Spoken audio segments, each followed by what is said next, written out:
Hi, and welcome to, unbelievably, the 50th edition of The Curling Show, the podcast that brings you interviews with the sport's top athletes and the people who shape the game. Thanks to everyone who's been a listener and anyone who's told someone else about it. In this edition, we talked to David Nedohin, the week after the Bartlett Classic, and a few weeks following the launch of CurlTV version 2.0. Well, hi, Dave. Thanks for being on what I believe is our 50th podcast. You were the third curler we interviewed after Wayne Maddaugh and John Kawaja, and we're back to you on number 50. Glad to have you. Well, great to be back again, Dean. I'm glad things are going so well. Hey, let's start with your team's performance out on the Rock at the Bartlett Classic in Gander, Newfoundland. You picked up qualifier and then some money, losing in the semifinals. So I'd assume you were playing reasonably well, but you also lost your longtime rival Kevin Martin and his new team, something you're probably never happy about. How did your team feel about its first big event of the season? Well, I think we played pretty well. We definitely have room for improvement, but I think that's just a little bit of rust. And we lost a real close game to Burtnyk in the semifinals, and he went on to win the Spiel. I think we were one up playing the last end, and they played a great end and got their deuce on us. So it was a good weekend. When we go into a Bonspiel, same as most of the other top teams, you're really going in expecting to win, and if you don't win the Bonspiel, you're obviously disappointed. I think semifinals for us isn't really where we wanted to be, but nonetheless, it was. I think it was a weekend we came away from feeling like we got to the semifinals, not playing our best, and hopefully this weekend in New West we can pick it up a little bit. But you lost to Burtnyk in the quarterfinals. Before he knocked off Kevin Martin in the final, people were starting to think Kevin's new team was unbeatable. Is Team Martin a case of the magic chemistry that sometimes happens with brand new teams, or does it seem like maybe this squad's really raising the bar a bit? I don't know that they're raising the bar. I think that what they have is, and I would actually say that it's not chemistry. I would say that it's just amazing talent right now, because you don't know the chemistry of a team until you really get into the end of the first year or going into the second year sort of thing, when you've got you get to know the guys a little bit better. Although sometimes teams do better when they don't know each other early. Exactly, because chemistry isn't something that you have to have originally. You can ride some talent, but eventually when things start to, you'll go through some stretches where things aren't going the way they should. That's when chemistry is important, to make sure your team stays together and you stay on the same direction and the same path. Right now they have 4 of the best shot makers in the world all in one team, and everything's it's kind of like a bit of a honeymoon stage right now, and they're playing fantastic. So they might likely be the best team in the world right now. Although Kerry came out and obviously beat them in the final, so they are beatable. For us, they played an event already. We didn't have our best game. We got down pretty early on them, but we fought back and made a pretty good game of it for the second half and sort of held our own. So we were okay with that. We know that next time if we come out with a little better start, hopefully we'll have a different result. But I don't know. Maybe I would say Kerry's probably the team to beat right now. 2 events and 2 wins, and they kind of just are rolling along. And when Kerry gets on a roll himself and he's playing well, he's awfully tough to beat. And he might be experiencing the benefits of having a year off and coming back a little refreshed. Yeah, and he's got a young, energetic team as well, similar to what Kevin does. And these guys don't have any fear right now, and they're playing on talent, and they're a very good team. Both those teams that were in the finals are really fantastic shot makers, and it was a good finals. Kerry played fantastic. Hey, Kevin's team has talked a lot in the off-season about their fitness program. Do they look any fitter or seem any fitter than the rest of the group in Gander? Not the general population, but the curlers? I don't know. I think most of the teams are really putting fitness in as a high priority level. I know we certainly do, and I know Kevin's team does. Certainly Mark Kennedy and Ben Hebert are a couple guys that are in great shape, and I think John, he's gone through firefighting college, so he's in pretty good shape himself. But, I think that fitness was something that 2 years ago or 3 years ago kind of came in the forefront, because if you wanted to play at a competitive level, you needed it. And it's not like it's something new. Or I know they mentioned that they're going to take it to a new level, but it's not like it's something new that teams all of a sudden are recognizing you need to be fit to play well. Like, we've had trainers, and most of the other top-level teams have. So I wouldn't say it's their team's really any different than a lot of the top teams. Hopefully all the enthusiasm for it stops right before we get into Balco-type scandals or something.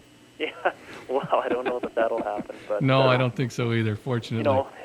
But we've had a lot of focus on proper energy release during games and how you you really harness that energy and what the best foods are and drinks are during games and things like that. So we've had a lot of focus on that. And, curling being pretty unique sport in that it does go for 3 hours and it's very anaerobic, and you've got to, you want to be as sharp at the end of the game, if not sharper than the beginning. So there's a lot of science and stuff that goes behind that we worked with our trainer on. So, and I would guess that most of the other top level teams are doing sort of the same thing. Speaking of how people look, I've been talking for some reason this year a lot about curling fashion. So since I didn't see any games in Gander, what are you guys wearing this season? Are the vests making a return? Are you wearing the new Asham pants? Well, we are going to be changing our pants right away. We still have the same ones from last year. We have a little yellow and blue stripe. We've really gone maybe out of the box a little bit with our shoes. We've got some really nice, bright, fluorescent yellow shoes that we're wearing this year to sort of tie in with our yellow that we've worn. Our jackets are a little more toned down. They're blue with yellow highlights this year, and certainly vests, because we believe that the only way to properly brand our sponsors, and I think that with our sponsors that we've got with World Financial Group and JVC and Prism and these guys, we have some of the best sponsors in the world, and the only way to properly brand them is to have their crests right on the very front in big, just like NASCAR does, and that's really what we modeled ourselves after. You guys look like NASCAR or European soccer teams. Yeah, and everybody sees it, and they know who we are right away, and the odd time a guy will laugh and say, "You look like race car drivers," and we say, "Thank you very much."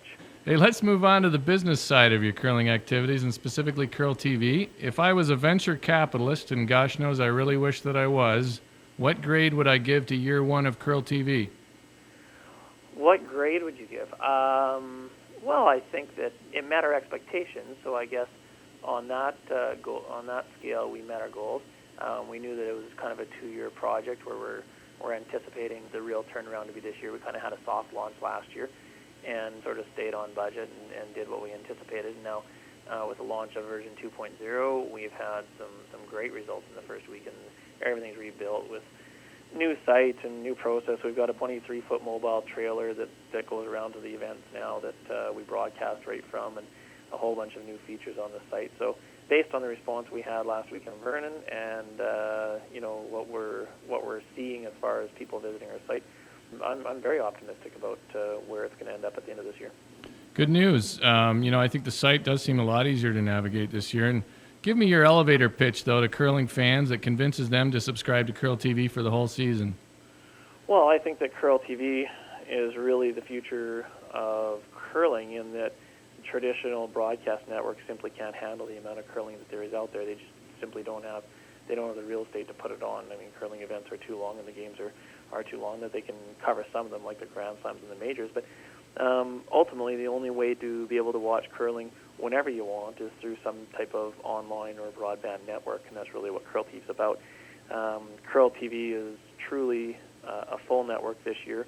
Last year, we focused a lot on the live and archived games. We've improved those significantly, right from the start of the live production to the archives, them being up now within 24 hours instead of 1 week later. But we've added a lot of features that make it a complete network. We have Chris Ledeen, who's our host of CurlTV, who's doing daily news updates and breaking stories. We've got researchers and writers on the staff now. We've really turned it into an entire network. So if you want to find something about curling, if you want to see a story, you want to watch 2 minutes or 5 minutes of video at the beginning of the day and find out what's going on, then you go to CurlTV.com. And where's that studio that Chris broadcasts from? Where is that? It's right here in our office. We've built that, designed, and built it. Okay. Yep. Hey, I, like most people, think it's time for everyone in curling, and specifically Canadian curling, the CCA, the WCT, the provincial organizations, to move forward this season and forget about past differences. But one can't escape the irony of the fact that your team, for your own reasons, was not one of the tour squads elected to forego Brier playdowns a few years back. And yet now you're a guy with your CurlTV interest who probably has more vested in the success of the WCT than anyone. When you consider where things stood a few years ago, with the differences between your team and the other tour teams, did you ever imagine that things would end up the way they are right now? Well, I mean, I'm not going to go and I guess rehash all the reasons what everybody did, but it certainly wasn't for lack of support. We just personally, or I believe that the growth of the sport was critical in all areas and not just one segment of it. And I've always supported the tour. I've always supported the Grand Slams. I've also always supported the Brier, and I was and I'm always going to keep doing that. Now, for me personally, I think that being able to CurlTV is a property that was designed as a launch pad for a number of other properties that we are in the process of building and having launched by the end of this year and early new year. It was also something that I wanted to do that could give back to the sport. And if we can see CurlTV become profitable by the end of this year, a very large portion of our profits go directly back to the Players Association, which is where I get excited about it too, because if I can give back to the sport and do something for the sport through CurlTV, that we'll see purses increase and travel expenses decrease and better events and that sort of thing, I'm going to feel pretty good about CurlTV and the involvement I've had in curling. And I know you guys are sponsoring 4 teams this year, and you're active in that way. Do you see yourself, once you finish competitive curling, continuing to work as a builder of the game? I would certainly hope so. Curling has been a real big part of my life ever since I was young. I've made a lot of decisions over the years that have been affected by curling with respect to where I've lived and what I've done and jobs that I've taken, leaving businesses and everything else that I've done. So, I certainly would expect that I would stay involved in the sport in a lot of different levels. It's great to see people trying to make curling a living as well. I look at Arnold Asham buying, with Asham Arena and trying to make that a profitable curling club. Things like that I think are great for the game. Yeah, I think Arnold's probably been a big motivator to me, showing that somebody can come up with an idea and be an entrepreneur and succeed in a sport like curling. And, I think that maybe 10 years down the road that I'll be able to look at CurlTV as another one of those businesses it'll be successful, it'll be profitable, and be doing a lot to give back to the sport. All right, Dave, we end with the Runback. I give you a topic, and you give me your thoughts in 1 to 3 words. Sure. Alberta expat Chris Schilly. Great situation. I think he's the first guy to ever move from Alberta to Newfoundland, though. I think. Yeah, the WestJet planes are awfully full coming here, and then Chris flies going back. Yeah, he probably flew solo back. They were welcome aboard, sir. A team that you think will surprise people with a breakout season. My wife's team, Deb Santos. Oh, good call. That will do well at home. The Vancouver Olympic Committee. I don't know too much about it, to be truthful. They seem to be struggling to gain their footing a bit out there right now. I hope they pull it together. Lots of time. Yeah, lots of time. They do have time on their side. Lots of time. But those 4 years go quickly. They do, and but they're going to put on an amazing show, and every curler dreams of being there. I know they're going to put on a great show. International play. Improving. And your favorite game in the CurlTV video vault? I have to say the 8 under that Kelly Scott got in the Players' Championship. Oh, good call. Hey, thanks, Dave. Good luck this weekend in New Westminster. Good luck to your team the rest of the season, and good luck with CurlTV. I'm really pulling for it. Thank you very much.